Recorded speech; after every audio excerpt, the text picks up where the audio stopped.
And next, they built it out of 2-inch wood.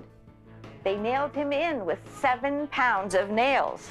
we'll escape to the Houdini Museum in Scranton, Pennsylvania, when Magic Road Trip returns.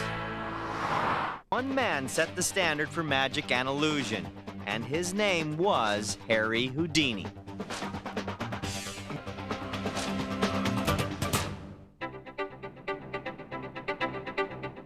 Today, Magic Road Trippers looking to unravel Houdini's mystery should head to the beautiful Pocono Mountains and the quiet town of Scranton, Pennsylvania, home of the Houdini Museum. We're the only building in the entire world devoted only to Houdini. We're going to take you on a magical tour and tell you some amazing stories and fun facts about Houdini and amaze you all along the way. Magicians in their own right, Dorothy Dietrich, also known as the First Lady of Magic, and John Bravo, a.k.a. Bravo the Great, chose to locate the museum in Scranton because of the city's strong ties to Houdini and vaudeville. When Houdini first started performing, Scranton was a popular stop on his tours. This is the cover of a program which he has autographed. Opened in 1989, the Houdini Museum is a cozy repository of artifacts, collectibles, and of course, Houdini's tricks of the trade. Well, we always change the Houdini exhibit in some way itself. We'll show lock picking as part of the tour. One year we showed the holdout device that we have in one of Houdini's vests that gamblers use. Exhibits in the museum also cover Houdini's early life. Born in Budapest in 1874, Houdini's real name was Eric Weiss. After immigrating to America, Houdini traveled on the vaudeville circuit to places like Scranton, where he dazzled crowds by escaping from locked handcuffs. Soon, Houdini earned the nickname the Handcuff King. Harry allowed himself to be hoisted feet first to prove that success never went to his head. A few more tugs, and Houdini accomplishes the seemingly impossible escape. The museum's collection even includes this giant milk can.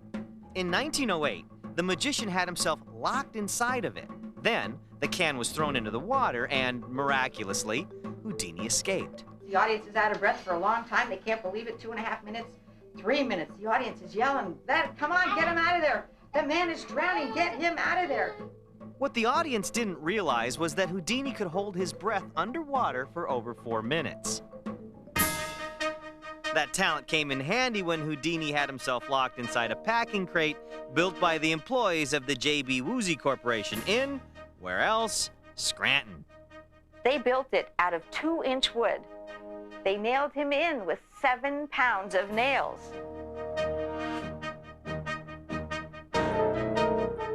He got out in 6 minutes.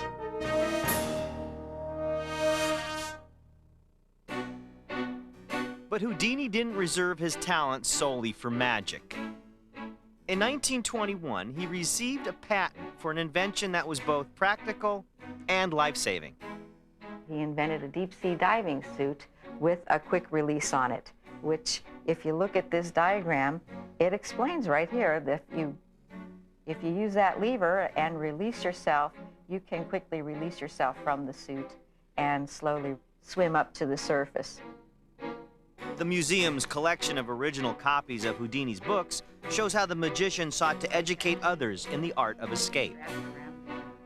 He wrote books about rope ties, handcuffs, secrets. Also in the war, when World War I, when he found out that our soldiers were being captured in Germany, he set up classes in New York for our soldiers to teach them how to get out of German handcuffs, German restraints, and German jails. Another display chronicles Houdini's short but productive film career. He's the only magician in history to have had 5 major films that he starred in, and he's the only magician in history to have a full-length feature film, the one with Tony Curtis, made about his life.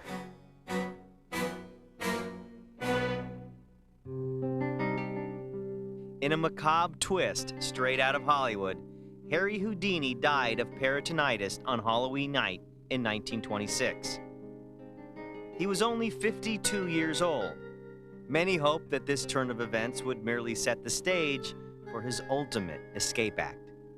A lot of people think that Houdini promised that he would return from the grave. He never actually said that. He said he would try to come back, and surely if anybody could come back from the beyond, it would be Houdini. Despite the seances Houdini's widow routinely held for him, he never escaped from the grave. But his memory lives on eternally inside the Houdini Museum. And perhaps nowhere is his spirit better saluted than in the two curators' magic acts. Loved it. Loved it. They're both great showmen. It was just so nice to see. And the escape part that Dorothy did was magnificent. More than 75 years since Houdini's last performance, it's clear that this master and his tricks continue to shock and delight audiences.